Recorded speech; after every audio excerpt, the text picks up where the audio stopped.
오늘 우리에게 주신 하나님의 말씀은 마태복음 21장 12절에서 17절 말씀입니다. 다 함께 하나님의 말씀 합독하겠습니다. 예수께서 성전에 들어가사 성전 안에서 매매하는 모든 사람들을 내쫓으시며 돈 바꾸는 사람들의 상과 비둘기 파는 사람들의 의자를 둘러 엎으시고 그들에게 이르시되 기록된 바 내 집은 기도하는 집이라 일컬음을 받으리라 하였거늘 너희는 강도의 소굴을 만드는도다 하시니라. 맹인과 저는 자들이 성전에서 예수께 나오매 고쳐주시니 대제사장들과 서기관들이 예수께서 하시는 이상한 일과 또 성전에서 소리질러 호산나 다윗의 자손이여 하는 어린이들을 보고 노하여 예수께 말하되 그들이 하는 말을 듣느냐.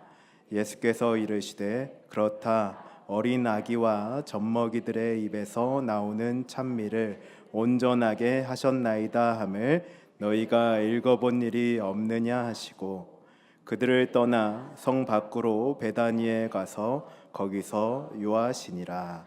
아멘. 네, 오늘의 말씀은 마태복음입니다. 마태복음은 공관복음이라고도 불립니다. 공관복음이라는 것은 공통된 관점으로 보는 복음서라는 의미인데 마태복음과 함께 마가복음과 누가복음이 여기에 해당되죠. 요한복음은 내용이 상당 부분 달라서 공관복음에 포함되지 않습니다. 그런데 사실 공통된 관점을 가졌다고 생각하는 것은 잘못된 생각입니다. 마가복음이 AD 60년 말에 먼저 기록된 후에 이것을 기반으로 각자의 공동체에 맞게 기록하여 전달된 복음서가 마태복음과 누가복음이기 때문이죠.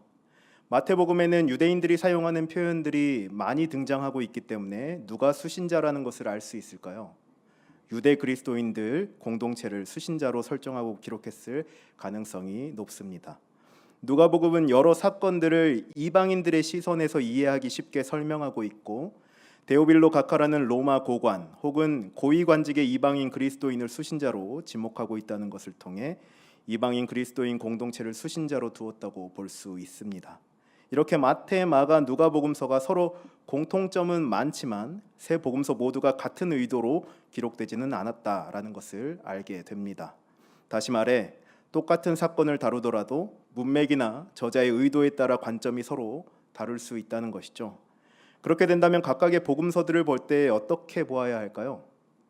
각각의 복음서들을 함께 놓고 보는 것이 아니라 따로 보는 것이 훨씬 개개의 복음서가 무엇을 말하는지를 이해하는 데에 유익합니다. 각 복음서들의 앞뒤 문맥도 보면서 어떤 구조 속에서 말하는지 또 무엇을 주제로 삼고 말하고자 하는지 파악해야 하는 것이죠. 그렇기 때문에 성경을 아무렇게나 읽다 보면 성경이 말하는 의도를 제대로 파악할 수 없게 되고 또 띄엄띄엄 끊어서 읽으면 문맥을 이해하기가 어렵습니다. 문맥을 이해하지 못한다면 말씀의 핵심을 파악하지 못할 수 있겠죠. 그렇게 되면 자기도 모르게 자기 마음대로 해석하게 되면서 사이비교주나 또 이단에 빠질 수 있기 때문에 조심해야 합니다. 누군가 성령의 영감으로 말씀을 해석하게 되었다라고 한다면 그 사람은 조금 거리를 두시기 바랍니다. 이단들도 똑같이 말하기 때문에 그것을 기준으로 삼는다면 분별력을 가질 수가 없습니다. 성경을 읽을 때는 신중해야 하고 이성적이어야 하며 문맥을 살펴서 읽을 줄 알아야만 합니다. 오늘의 말씀도 앞뒤의 이야기들을 통해 어떤 맥락에서 이해해야 하는지를 보면서 옛 성전의 종말과 새로운 성전의 등장 및 회복에 대한 말씀에 대해 살펴보겠습니다. 오늘의 말씀은 성전에서 예수님이 행하신 어떤 사건을 다루고 있습니다. 이 말씀 앞에는 예수님의 예루살렘 입성 사건이 있었죠. 예수님이 예루살렘에 입성하신다는 것은 이제 하나님의 뜻에 따라 십자가로 향한다는 의미입니다. 즉 예수님이 죽으실 날이 멀지 않았다는 것이죠. 이렇게 예수님이 예루살렘에 입성하자마자 향한 곳이 바로 성전입니다. 여기서 먼저 알아야 할 것은 유대인들이 목숨처럼 여기는 것이 세 가지가 있다는 것입니다. 첫 번째로 토라, 즉 모세 오경이라고 말하는 창세기, 출애굽기, 레위기, 민수기, 신명기 율법서가 하나이고 유일신 사상이 두 번째이고 지금 예수님이 향하시는 성전이 세 번째입니다.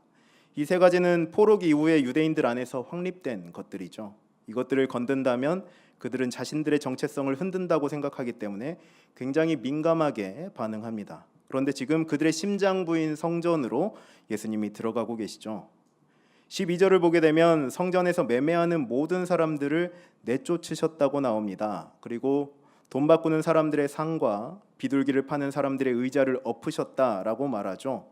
그러니까 지금 예수님이 성전에서 무엇을 하시는 건가요? 한마디로 깽판을 치시는 겁니다. 그런데 여기서 우리가 의심해 보아야 하는 것이 있습니다. 왜 성전 안에 돈 바꾸는 사람들이 있고 비둘기를 파는 사람들이 있었을까? 이것을 알기 위해선 당시의 성전의 구조와 제도를 알아야 합니다. 화면을 통해서 성전이 어떤 모습인지 한번 보겠습니다. 여기서 가운데에 우뚝 솟은 건물이 가장 거룩한 성소에 해당하고 바깥쪽으로 갈수록 덜 거룩한 개념입니다. 성소 바깥쪽으로 텅 비어있는 공간이 있죠. 이곳이 이방인의 뜰이라는 곳입니다. 이방인의 뜰은 이방인들까지만 출입이 또 가능한 장소이고 그 안쪽으로는 이방인들은 못 들어가게 됩니다. 바로 이 이방인의 뜰에서 비둘기를 팔고 돈을 바꾸는 일이 가능했는데 성전 지도자들의 허락하에서 가능했습니다. 돈을 바꾸는 이유는 니산월, 지금으로 말하면 4월 1일에 이스라엘의 20세 이상 성인 남자들이 성전에 세금을 바쳐야 했기 때문입니다. 그런데 화폐가 따로 정해져 있었습니다. 그렇기 때문에 외국에서 온 디아스포라 유대인들은 화폐를 이곳에서 바꿔야만 했죠. 결국 돈 바꾸는 사람들은 그들의 편의를 위해서 존재했던 것입니다. 또 비둘기를 파는 것은 화목제물을 바칠 때 필요로 했습니다. 성전에서 검사를 이미 받은 정결한 비둘기여야만 가능했기 때문에 까다로운 절차 없이 검사가 통과된 비둘기를 이곳에서 사고 팔았던 것이죠. 이 또한 그들의 편의를 목적으로 설치되었습니다. 당시에 이러한 모습은 일반적으로 행해지던 관행이었죠. 하지만 관행이라고 해서 옳다고 말할 수는 없을 것입니다. 예수님이 보았을 때 유대인들의 성전 제도는 그들의 편의를 위해 존재했고 형식적인 제사를 하게 했으며 종교로 장사를 하여 더러운 이득을 취하는 모습으로 비춰졌을 것입니다. 한마디로 성전의 기능을 상실했다고 본 것이죠. 그렇기 때문에 예수님은 13절에서 기도하는 집을 강도의 소굴로 만들었다고 지적하신 것입니다. 그리고 14절에서 뜬금없이 맹인과 저는 자들이 성전에서 나오자 예수님이 고쳐주십니다. 또 어린이들이 예수님께 호산나 다윗의 자손이여라고 말하는 장면이 15절에서 나오죠. 이것은 무엇을 의미할까요? 사무엘하 5장 8절을 우리가 한번 읽어보는 것이 좋을 것 같습니다. 함께 읽어보겠습니다. 그날에 다윗이 이르기를 누구든지 여부스 사람을 치거든 물 깃는 데로 올라가서 다윗의 마음에 미워하는 다리 저는 사람과 맹인을 치라 하였으므로 속담이 되어 이르기를 맹인과 다리 저는 사람은 집에 들어오지 못하리라 하더라. 여기에서 속담이 등장하죠. 맹인과 다리 저는 사람은 집에 들어오지 못하리라. 이 말은 다윗이 한 말입니다. 히브리어로는 그 집이라고 되어 있는데 예수님 시대의 공용어였던 헬라어로는 70인경에서 주님의 집이라고 번역하고 있습니다. 즉 예수님 시대에는 이렇게 주님의 집, 하나님의 집으로 이해했다라는 것이죠. 하나님의 집은 곧 성전을 의미합니다. 이 성전에 맹인과 다리 저는 사람들은 들어올 수 없었다라는 것이죠. 그렇기 때문에 이들이 성전에 들어와서 지금 예수님께 치료받는 장면은 굉장히 의미심장하죠. 그렇다면 성전에 맹인과 다리 저는 이들이 들어오면 안 되는데 예수님 앞으로 나와서 치료까지 받는다는 것은 무엇을 의미할까요? 앞에서 예수님이 모든 것을 뒤엎어버린 사건과 함께 나옴으로 인해서 지금까지의 성전 제도가 끝이 났고 새로운 성전이 등장함을 의미합니다. 이제 건물이 성전이 아니라 예수님이 성전이 되었고 맹인과 저는 자들이 들어오지 못하는 성전이 아니라 누구나 들어갈 수 있고 만날 수 있는 새로운 성전이 등장했다는 것을 의미하는 장면이죠. 어떻게 보면 성전의 진정한 기능의 회복을 의미한다고 볼 수 있습니다. 예수님께서는 다윗의 자손으로 오셨지만 다윗을 뛰어넘고 종교 지도자들을 뛰어넘는 분이심을 몸소 보여주신 것입니다. 놀라운 것은 이뿐만이 아닙니다. 사실 이 사건은 샌드위치 구조로 되어 있습니다. 샌드위치 구조가 뭔가요? 샌드위치 빵과 빵 사이에 내용물이 들어가는 샌드위치처럼 비슷한 내용이 앞 뒤에 있고 중심되는 내용이 가운데에 들어간다는 문학적인 기법입니다.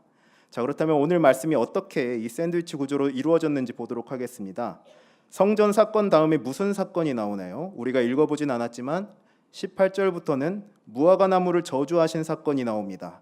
그리고 무화과나무 저주 사건이 나온 이후에 23절부터는 다시 성전에서 대제사장들과 장로들을 상대로 논쟁하는 장면이 나오죠. 성전 사건과 무화과나무 저주 사건, 그리고 다시 성전에서의 사건. 이러한 샌드위치 구조는 앞에서 말했듯이 문학적으로 서로 연관된다는 것을 보여주는 장치입니다. 즉 성전 이야기와 무화과나무 이야기는 서로 다른 이야기인 것이 아니라 같은 이야기를 하는 것이죠. 뜬금없이 무화과나무 사건이 등장한 것이 아니란 것을 알아야 합니다. 이런 구조를 안다면 성경을 더욱 풍성하게 이해할 수 있게 되는 것이죠. 그렇다면 무화과나무 저주 사건은 무엇을 말하고자 하는 것일까요? 바로 성전 제도의 끝을 말하고자 함을 의미합니다. 예수님은 행동 비유를 통해 열매가 없이 잎만 무성한 무화과나무에게 저주를 하셨습니다. 이 19절 말씀을 우리가 함께 읽어보도록 하겠습니다. 길가에서 한 무화과나무를 보시고 그리로 가사 잎사귀 밖에 아무것도 찾지 못하시고 나무에게 이르시되 영원토록 내가 열매를 맺지 못하리라 하시니 무화과나무가 곧 마른지라. 아멘. 이 행동의 의미는 겉으로는 무화과나무인 척하지만 열매가 없는 무화과나무는 쓸모가 없다라는 것입니다. 말라버린 무화과나무 이야기를 통해 겉으로만 종교적이고 마음 없이 행하는 제사들과 성전 제도들은 이제 끝이 났다라는 것을 말하는 것이죠. 그리고 21절에서 유명한 말씀이 나옵니다. 이 부분도 함께 읽어볼까요?